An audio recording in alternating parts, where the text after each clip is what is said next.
Hey guys, it's Luna from Full Moon Audios, and today I'll be reading Chapter 1 of The Picture of Dorian Gray by Oscar Wilde. Chapter 1. The studio was filled with the rich odour of roses, and when the light summer wind stirred amidst the trees of the garden, there came through the open door the heavy scent of the lilac, or the more delicate perfume of the pink flowering thorn. From the corner of the divan of the Persian saddlebags on which he was lying, smoking, as was his custom, innumerable cigarettes, Lord Henry Wotton could just catch the gleam of the honey-sweet and honey-coloured blossoms of a laburnum, whose tremulous branches seemed hardly able to bear the burden of a beauty so flame-like as theirs, and now and then the fantastic shadows of birds in flight flitted across the long tussar silk curtains that were stretched in front of the huge window, producing a kind of momentary Japanese effect, and making him think of those pallid, jade-faced painters of Tokyo who, through the medium of an art that is necessarily immobile, seek to convey the sense of swiftness and motion. The sullen murmur of the bees shouldering their way through the long unmown grass, or circling with monotonous insistence round the dusty gilt horns of the straggling woodbine, seemed to make the stillness more oppressive.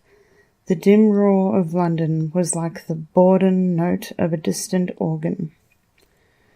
In the centre of the room, clamped to an upright easel, stood the full-length portrait of a young man of extraordinary personal beauty, and in front of it, some little distance away, was sitting the artist himself, Basil Hallward, whose sudden disappearance some years ago caused, at the time, such public excitement and gave rise to so many strange conjectures.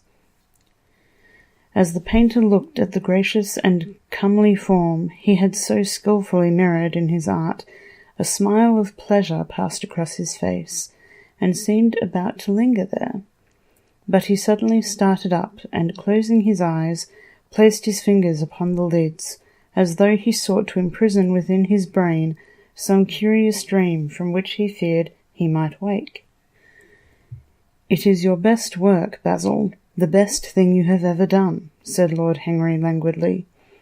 "You must certainly send it next year to the Grosvenor. The Academy is too large and too vulgar. Whenever I have gone there, there have been either so many people that I have not been able to see the pictures, which was dreadful, or so many pictures that I have not been able to see the people, which was worse. The Grosvenor is really the only place." "I don't think I shall send it anywhere," he answered, tossing his head back in that odd way that used to make his friends laugh at him at Oxford. "No, I won't send it anywhere." Lord Henry elevated his eyebrows and looked at him in amazement through the thin blue wreaths of smoke that curled up in such fanciful whirls from his heavy opium-tainted cigarette. "Not send it anywhere? My dear fellow, why? Have you any reason? What odd chaps you painters are. You do anything in the world to gain a reputation. As soon as you have one, you seem to want to throw it away.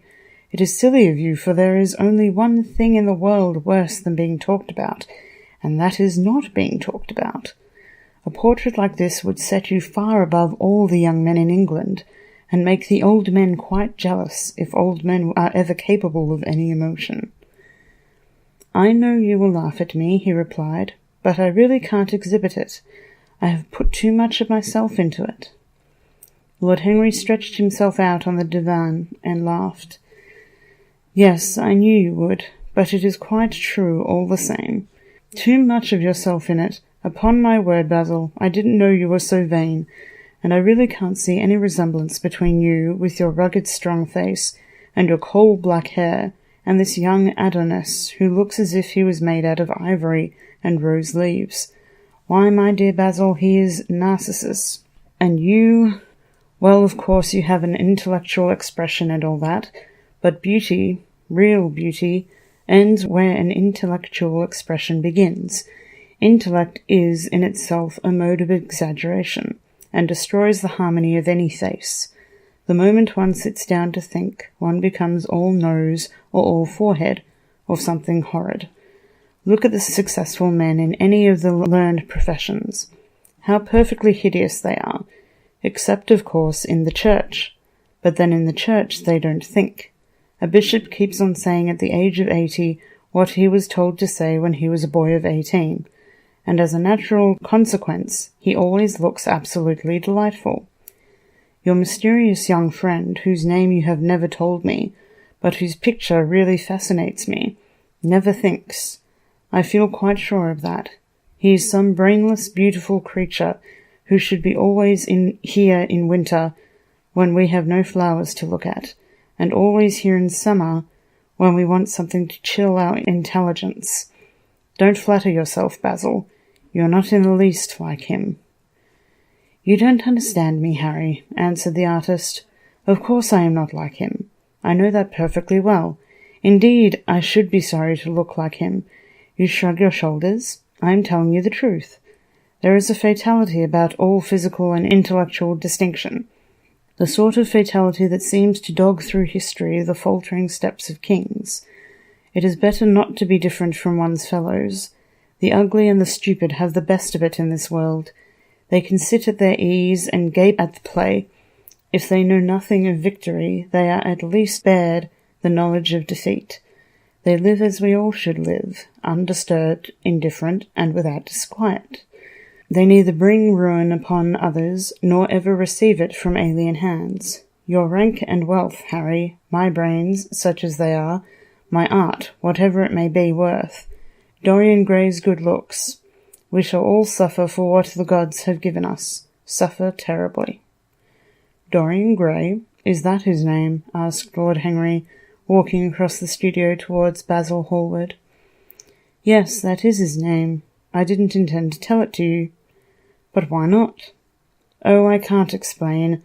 When I like people immensely, I never tell their names to anyone. It is like surrendering a part of them. I have grown to love secrecy. It seems to be the only thing that can make modern life mysterious or marvellous to us. The commonest thing is delightful if one only holds it. When I leave town now, I never tell my people where I am going. If I did, I would lose all my pleasure. It is a silly habit, I dare say, but somehow it seems to bring a great deal of romance into one's life. I suppose you think me awfully foolish about it? Not at all, answered Lord Henry. Not at all, my dear Basil. You seem to forget that I am married, and the one charm of marriage is that it makes a life of deception absolutely necessary for both parties. I never know where my wife is, and my wife never knows what I am doing. When we meet, we do meet occasionally. When we dine out together or go down to the Duke's, we tell each other the most absurd stories with the most serious faces. My wife is very good at it, much better, in fact, than I am. She never gets confused over her dates, and I always do. But when she does find me out, she makes no row at all. I sometimes wish she would, but she merely laughs at me. I hate the way you talk about your married life, Harry, said Basil Hallward, strolling towards the door that led into the garden. I believe that you are really a very good husband, but that you are thoroughly ashamed of your own virtues. You are an extraordinary fellow. You never say a moral thing, and you never do a wrong thing. Your cynicism is simply a pose.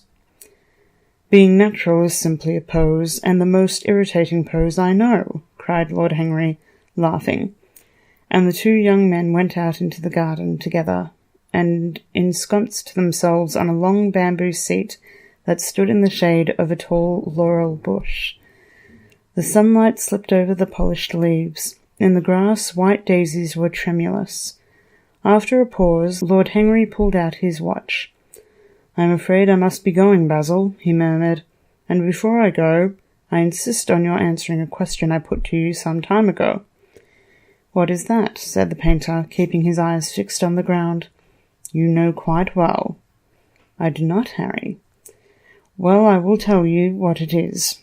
I want you to explain to me why you won't exhibit Dorian Gray's picture. I want the real reason. I told you the real reason. No, you did not. You said it was because there was too much of yourself in it. Now that is childish. Harry, said Basil Hallward, looking him straight in the face, every portrait that is painted with feeling is a portrait of the artist, not of the sitter. The sitter is merely the accident, the occasion. It is not he who is revealed by the painter. It is rather the painter who, on the coloured canvas, reveals himself. The reason I will not exhibit this picture is that I am afraid that I have shown in it the secret of my own soul. Lord Henry laughed. And what is that? He asked. I will tell you, said Hallward, but an expression of perplexity came over his face. I am all expectation, Basil, continued his companion, glancing at him. Oh, there is really very little to tell, Harry, answered the painter, and I am afraid you will hardly understand it. Perhaps you will hardly believe it. Lord Henry smiled, and leaning down, plucked a pink-petalled daisy from the grass and examined it. I am quite sure I shall understand it, he replied, gazing intently at the little golden white-feathered disk. And as for believing things, I can believe anything, provided that it is quite incredible. The wind shook some blossoms from the trees, and the heavy lilac blooms, with their clustering stars, moved to and fro in the languid air. A grasshopper began to chirrup by the wall, and like a blue thread a long thin dragonfly floated past on its brown gauze wings. Lord Henry felt as if he could hear Basil Hallward's heart beating, and wondered what was coming. The story is simply this, said the painter after some time. 2 months ago I went to a crush at Lady Brandon's.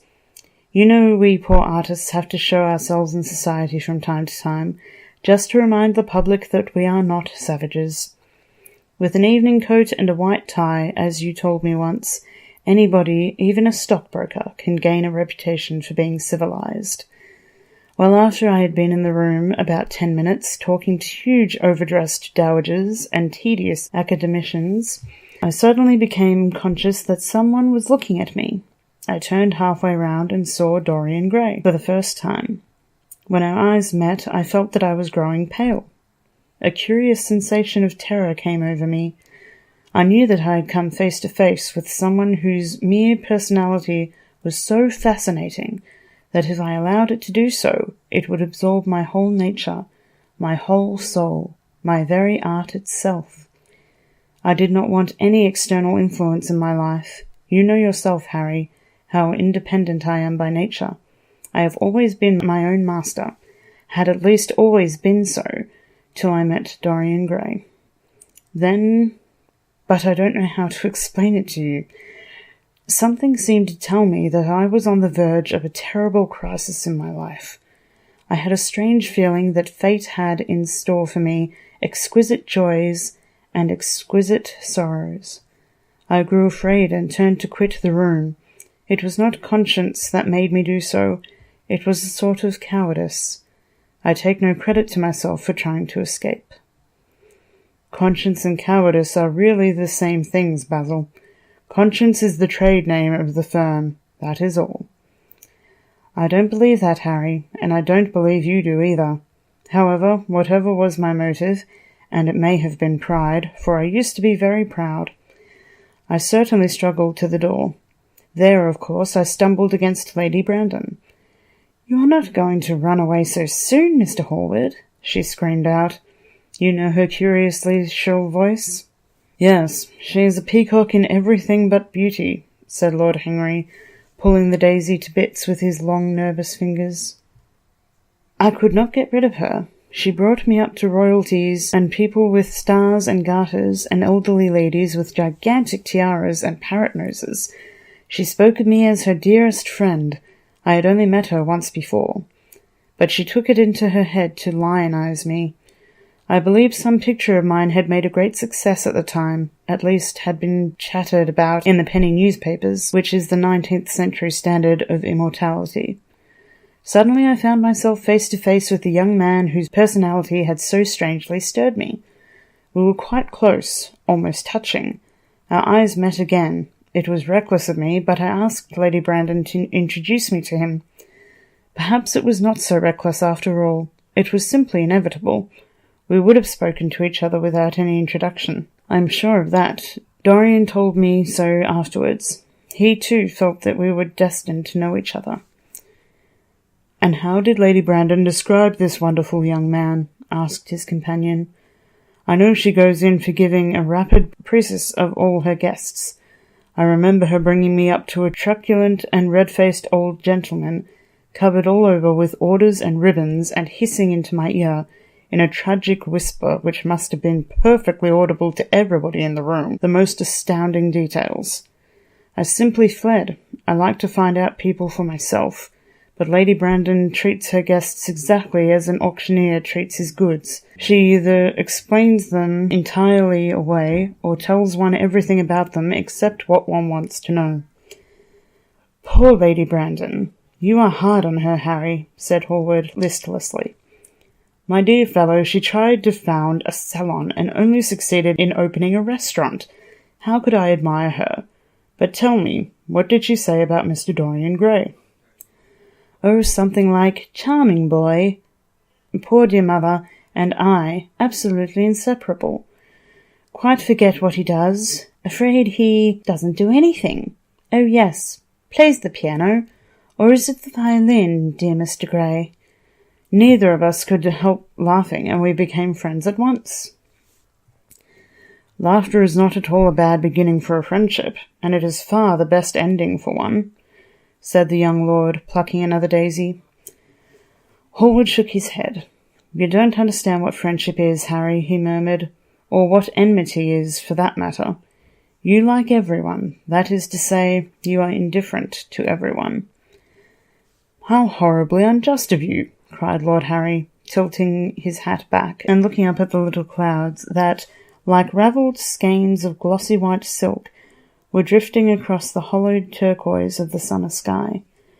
"Yes, horribly unjust of you. I make a great difference between people. I choose my friends for their good looks, my acquaintances for their good characters, and my enemies for their good intellects. A man cannot be too careful in the choice of his enemies. I have not got one who is a fool. They are all men of some intellectual power, and consequently they all appreciate me. Is that very vain of me? I think it is rather vain." "I should think it was, Harry, but according to your category, I must be merely an acquaintance." "My dear old Basil, you are much more than an acquaintance." "And much less than a friend. A sort of brother, I suppose?" "Oh, brothers! I don't care for brothers. My elder brother won't die, and my young brothers seem never to do anything else." "Harry," explained Hallward, frowning, "my dear fellow, I'm not quite serious, but I can't help detesting my relations. I suppose it comes from the fact that none of us can stand other people having the same faults as ourselves. I quite sympathize with the rage of the English democracy against what they call the vices of the upper orders. The masses feel that drunkenness, stupidity, and immorality should be their own special property, and that if any of us makes an ass of himself, he is poaching on their preserves. When poor Southwark got into the divorce court, their indignation was quite magnificent, and yet I don't suppose that 10% of the proletariat live correctly." "I don't agree with a single word that you have said, and what is more, Harry, I feel sure you don't either." Lord Henry stroked his pointed brown beard and tapped the toe of his patent leather boot with a tasselled ebony cane. "How English you are, Basil. That is the second time you have made that observation. If one puts forward an idea to a true Englishman, always a rash thing to do, he never dreams of considering whether the idea is right or wrong. The only thing he considers of any importance is whether one believes it oneself. Now, the value of an idea has nothing whatsoever to do with the sincerity of the man who expresses it. Indeed, the probabilities are that the more insincere the man is, the more purely intellectual will the idea be, as in that case it will not be coloured by either his wants, his desires, or his prejudices. However, I don't propose to discuss politics, sociology, or metaphysics with you. I like persons better than principles, and I like persons with no principles better than anything else in the world. Tell me more about Dorian Gray. How often do you see him? Every day. I couldn't be happy if I didn't see him every day. He is absolutely necessary to me. How extraordinary! I thought you would never care for anything but your art. He is all my art to me now, said the painter gravely. I sometimes think, Harry, that there are only two eras of any importance in the world's history. The first is the appearance of a new medium for art, and the second is the appearance of a new personality for art also. What the invention of oil painting was to the Venetians, the face of Antinous was to late Greek sculpture, and the face of Dorian Gray will some day be to me. It is not merely that I paint from him, draw from him, sketch from him. Of course I have done all of that. But he is much more to me than a model or a sitter.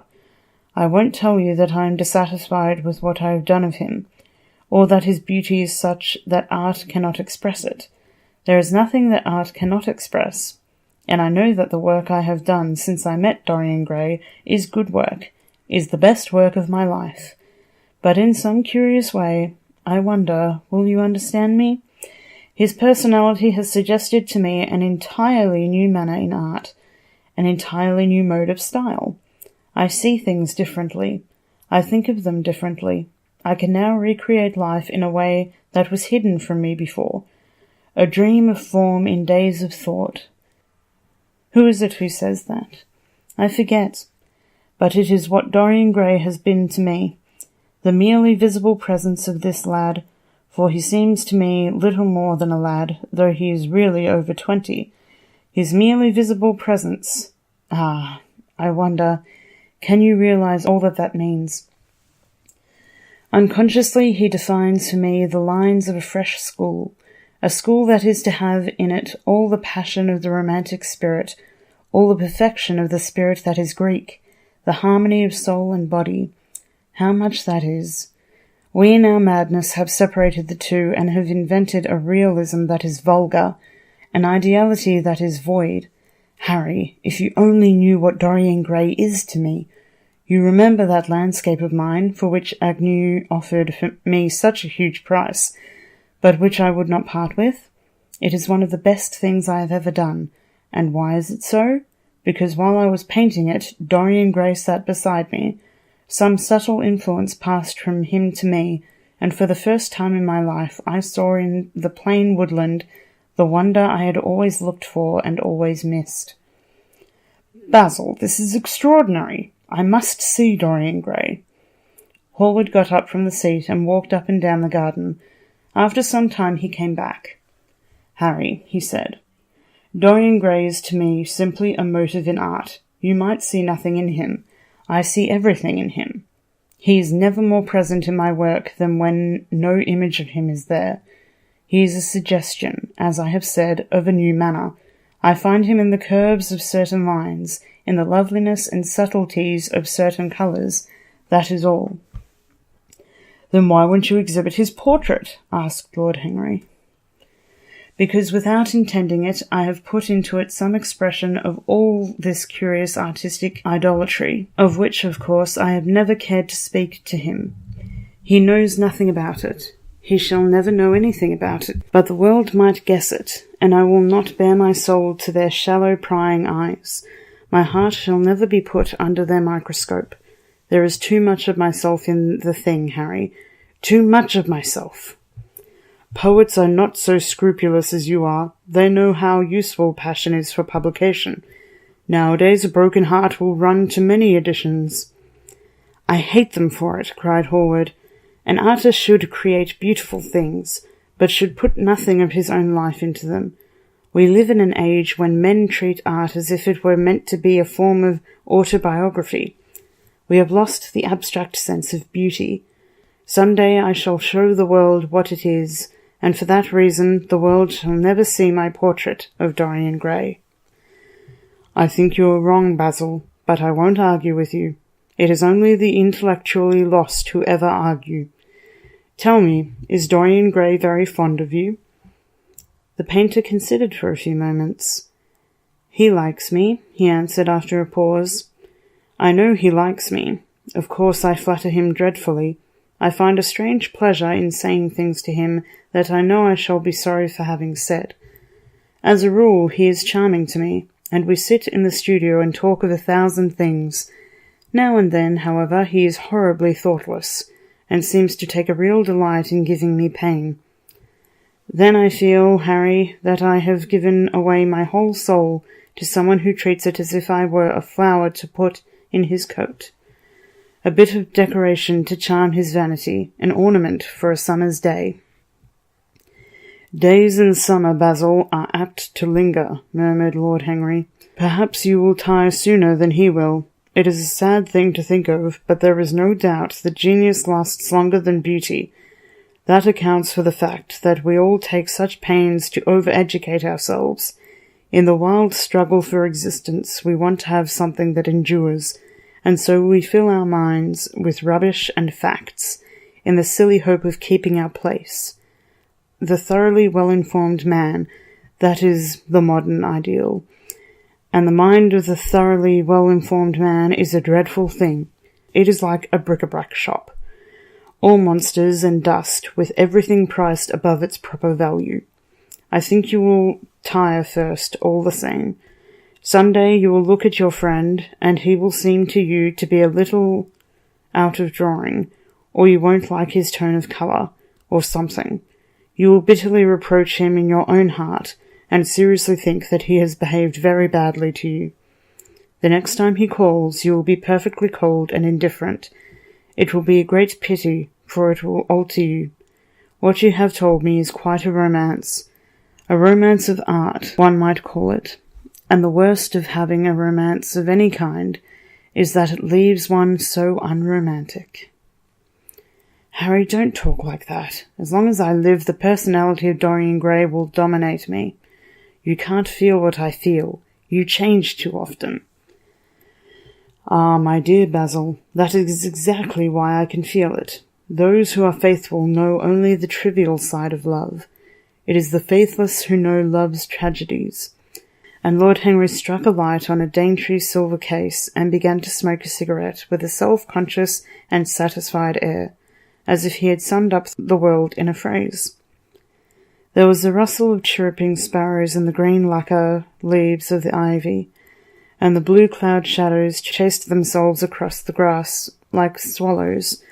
How pleasant it was in the garden, and how delightful other people's emotions were. Much more delightful than their ideas, it seemed to him. One's own soul and the passions of one's friends, those were the fascinating things in life. He pictured to himself with silent amusement the tedious luncheon that he had missed by staying so long with Basil Hallward. Had he gone to his aunt's, he would have been sure to have met Lord Goodbody there, and the whole conversation would have been about the feeding of the poor and the necessity for model lodging-houses. Each class would have preached the importance of those virtues, for whose exercise there was no necessity in their own lives. The rich would have spoken on the value of thrift, and the idle grown eloquent over the dignity of labour. It was charming to have escaped all that. As he thought of his aunt, an idea seemed to strike him. He turned to Hallward and said, "My dear fellow, I have just remembered." "Remembered what, Harry?" "Where I heard the name of Dorian Gray." "Where was it?" asked Hallward with a slight frown. "Don't look so angry, Basil. It was at my Aunt Lady Agatha's. She told me she had discovered a wonderful young man who was going to help her in the East End, and that his name was Dorian Gray. I am bound to state that she never told me he was good-looking. Women have no appreciation of good looks. At least, good women have not. She said that he was very earnest and had a beautiful nature. I at once pictured myself a creature with spectacles and lank hair, horribly freckled and tramping about on huge feet. I wish I had known it was your friend." "I am very glad you didn't, Harry." "Why?" "I don't want you to meet him." "You don't want me to meet him?" "No." "Mr. Dorian Gray is in the studio, sir," said the butler, coming into the garden. "You must introduce me now," cried Lord Henry, laughing. The painter turned to his servant, who stood blinking in the sunlight. "Ask Mr. Gray to wait, Parker. I shall be in a few moments." The man bowed and went up the walk. Then he looked at Lord Henry. "Dorian Gray's my dearest friend," he said. "He has a simple and a beautiful nature. Your aunt was quite right in what she said of him. Don't spoil him. Don't try to influence him. Your influence would be bad. The world is wide and has many marvellous people in it. Don't take away from me the one person who gives to my art whatever charm it possesses. My life as an artist depends on him. Mind, Harry, I trust you." He spoke very slowly, and the words seemed wrung out of him almost against his will. "What nonsense you talk," said Lord Henry, smiling, and taking Hallward by the arm, he almost led him into the house. Alright guys, that was chapter 1 of the Picture of Dorian Gray. I hope you enjoyed it, and I will get chapter 2 up hopefully in the next couple of weeks. And yeah, I'll see you guys in the next audio. Bye bye.